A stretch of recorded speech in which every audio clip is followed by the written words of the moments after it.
Well, good afternoon. សួស្តីជាដំបូងហើយសម្រាប់ការប្រកួតនេះគឺជាការប្រកួតមួយដែលរំភើបមែនទែនសម្រាប់ក្រុមរបស់យើងជាការប្រកួតមួយដ៏អស្ចារ្យសម្រាប់ពានរង្វាន់មួយនេះក្នុងកំឡុងពេលប្រហែលថ្ងៃនេះគឺក្រុមរបស់យើងបានត្រៀមខ្លួនការហ្វឹកហាត់បានយ៉ាងល្អហើយក៏ដូចជាត្រៀមខ្លួននៅក្នុងការប្រកួតបានយ៉ាងល្អអញ្ចឹងសង្ឃឹមថាថ្ងៃស្អែកគឺយើងនឹងផ្ដល់ឲ្យនៅការប្រកួតមួយដ៏ល្អសម្រាប់អ្នកគាំទ្ររបស់យើង Yeah, as I said, as coaches, សម្រាប់ចំណាប់អារម្មណ៍របស់តាកាវិញគឺដូចដែលគ្រូបង្វឹកគាត់បាននិយាយតាំងពីដំបូងអញ្ចឹងគឺជាការប្រកួតមួយដ៏ធំហើយវាមិនងាយស្រួលទេដែលយើងឡើងមកដល់វគ្គមួយនេះសម្រាប់ក្នុងនាមយើងជាកីឡាករគឺมันមានឱកាសច្រើនទេនៅក្នុងការប្រកួតផ្ដាច់ព្រាត់របៀបនេះអញ្ចឹងអ្វីដែលគាត់ចង់បាននៅថ្ងៃស្អែកគឺគាត់ចង់ឈ្នះការប្រកួតជាពិសេសគឺសម្រាប់ក្លឹបរបស់យើងក៏ដូចជាអ្នកគាំទ្រផ្ទាល់នៅប្រទេសកម្ពុជា Yes. សម្រាប់គ្រូគឺជាដំបូងគឺសូមអរគុណខ្លាំងមែនទែនចំពោះអ្នកគាំទ្រគឺពិតជាអស្ចារ្យមែនទែនអ្នកគាំទ្រនៅក្នុងប្រទេសកម្ពុជាដែលពួកគាត់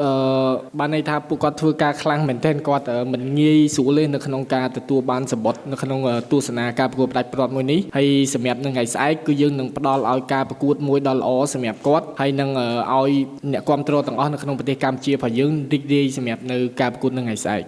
In terms of fitness condition, សម្រាប់សំណួរទី1គឺកត្តាកាយសម្បទារវាងក្រុមអាកាដាសជាមួយនឹងក្រុមបខណ្ឌរីស្វាយរៀងបើនិយាយពីក្រុមរបស់យើងគឺវាជាបានន័យថានៅក្នុងចុងរដូវកាលអញ្ចឹងកីឡាករម្នាក់ៗគឺស្ថិតនៅក្នុងស្ថានភាពមួយដ៏ល្អបើនិយាយពីចំណុចល្អរបស់ខាងអាកាដាសវិញគឺជាក្រុមមួយដែលលេងខ្លាំងបានន័យថានៅពេលដែលគាត់ការពារគាត់ដាក់សម្ពាធគាត់ឡើងទៅប្រេសគឺគាត់ប្រើធម៌ពលខ្លាំងគឺជាចំណុចល្អរបស់ពួកគាត់អញ្ចឹងយើងក៏ត្រូវការប្រើចំណុចល្អចំណុចខ្លាំងរបស់យើងដែលយើងមានដែរក៏ដូចជារបៀបលេងរបស់យើង game style របស់យើងហើយនៅរបៀបប្រយុទ្ធគូប្រកួតរបៀបលេងរបស់យើងគឺយើងនឹងប្រើប្រាស់វាហើយសម្រាប់កីឡាករដែលលបួសពីមុនមកគឺឥឡូវនេះគឺក្រុមយើងមានកីឡាករលបួសតែ2នាក់ឯងអញ្ចឹងក្រៅពីនឹងទៀតគឺពួកគាត់បានជាសះស្បើយសម្រាប់ក្រុមទាំងមូលអញ្ចឹងគ្រាន់តែកត្តាកម្លាំងកាយសម្បទានៅអត់ទាន់ស្មើគ្នាសម្រាប់កីឡាករមួយចំនួន well, yeah, I know it's hard to get to get a ticket. It's the final. It's how it has to be. But សម្រាប់សំណួរទី1គឺយើងដឹងហើយគឺអ្នកគាំទ្រគឺពិបាកមែនទែននៅក្នុងការទិញសម្បត្តិចូលរួមនៅការប្រកួតផ្ដាច់ព្រាត់នេះហើយសម្រាប់ក្លឹបរបស់យើងក៏ធ្វើការបានយ៉ាងអស្ចារ្យសម្រាប់ក្នុងការរៀបចំការប្រកួតដ៏ធំមួយនេះហើយនៅតាមបណ្ដាខេត្តមួយចំនួនគាត់ក៏បានដឹងថានឹងមានការប្រចាំង slide LED ទៅតាមបណ្ដាខេត្តមួយចំនួនហើយវាបានសរបញ្ជាក់អំពីនៅក្នុងប្រទេសកម្ពុជាយើងភាពរស់រវើកនៃបាល់ទាត់នៅប្រទេសកម្ពុជារបស់យើងសម្រាប់ការរៀបចំក្រុមវិញគឺនៅក្នុងការប្រកួតផ្ដាច់ព្រាត់នេះដែរគឺយើងមានសប្តាហ៍មួយនេះគឺជាសប្តាហ៍មួយដែលយើងមានពេលគ្រប់គ្រាន់នៅក្នុងការរៀបចំគឺយើងមានពេល5ថ្ងៃដើម្បីរៀបចំការហ្វឹកហាត់គឺយើងបានត្រៀមអ្វីទាំងអស់គ្រប់បែបយ៉ាងនៅក្នុងការហ្វឹកហាត់នីមួយៗចំណុចលម្អិតតូចៗនៅក្នុងការហ្វឹកហាត់ប្រចាំថ្ងៃរបស់យើងដើម្បីត្រៀមការប្រកួតផ្ដាច់ព្រាត់ហើយយើងដឹងហើយក្រុមអាកាដាសគឺជាក្រុមមួយដែលខ្លាំងគឺជាក្រុមមួយដែលល្អហើយពោពេញទៅដោយធម៌ពលអញ្ចឹងនៅក្នុងសប្តាហ៍នេះដែរគឺយើងបានត្រៀមខ្លួនរួចរាល់យ៉ាងពេញលេញហើយកីឡាករក៏ដូចជាគ្រូបង្វឹកទាំងអស់គឺបានន័យថាត្រៀមខ្លួនបានយ៉ាងល្អហើយនឹងរីករាយនៅក្នុងការប្រកួតមួយនេះសម្រាប់យើងជាដំបូងគឺយើងរីករាយថ្ងៃនេះគឺជាថ្ងៃល្អរបស់និកហើយសម្រាប់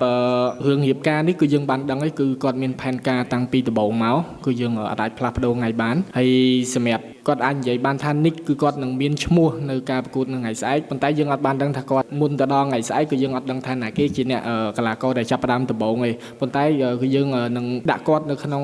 បញ្ជីឈ្មោះសម្រាប់នៅថ្ងៃស្អែកព្រោះគាត់ក៏បានត្រៀមខ្លួនជាមួយយើងដែរគាត់បានវឹកហាត់ជាមួយយើងកាលពីម្សិលមិញថ្ងៃនេះប្រកាសណាស់គាត់អត់បានចូលរួមវឹកហាត់ជាមួយយើងហើយនឹងគាត់នឹងមានឈ្មោះនៅថ្ងៃស្អែក yeah, we understand. សម្រាប់តាកាគឺការយល់ឃើញរបស់គាត់គឺគាត់បានយល់ពីការប្រកួតនេះគឺគ្រប់គ្នាក៏ដូចជាមនុស្សទាំងអស់គ្នាគឺផ្ដោតអារម្មណ៍ទៅលើការប្រកួតផ្ដាច់ព្រាត់នេះនិងបានចាប់អារម្មណ៍ទៅលើការប្រកួតផ្ដាច់ព្រាត់របស់យើងប៉ុន្តែទាំងអស់នោះគឺមិនមែនជាសម្ពាធសម្រាប់ពួកយើងទេផ្ទុយទៅវិញគឺជា បានន័យថាជាកម្លាំងចិត្តក៏ដូចជាផ្នែកនៃការគ្រប់គ្រងមកកាន់ពួកយើងហើយក៏ដូចជាអ្នកគ្រប់គ្រងនៅថ្ងៃស្អែកគឺភាគច្រើនបានន័យថាសឹងតែទាំងអស់គឺពួកគាត់គឺគ្រប់គ្រងមកកាន់ក្រុមរបស់យើងអញ្ចឹងក្នុងនាមជាកីឡាករគឺយើងចង់ឈ្នះនៅការប្រកួតថ្ងៃស្អែកដើម្បីយកជ័យជំនះទទួលបានពានរង្វាន់សម្រាប់អ្នកទាំងអស់គ្នា